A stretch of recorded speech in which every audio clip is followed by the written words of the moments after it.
Hey guys, it's Jen with the Swizzle Sisters Podcast, and I'm here to show you how to make pear puree.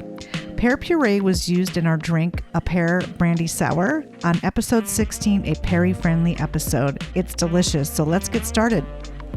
First, you're going to need really ripe pears, so make sure they're super ripe. If they're not, ripen them, core them, get the seeds out, but you can keep the skin on.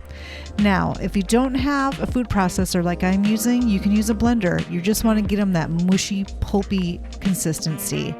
Next, you're going to want to use this really cool thing, guys. It's a food mill, and I use it for a bunch of stuff. You can get them at a thrift store. Don't buy them new. Food mill it. It's going to get the rest of the skin out and make this lovely puree. Funnel it through a funnel and put it in a jar and keep it for a few days in your fridge until you make a pear sour brandy. They're amazing, you guys.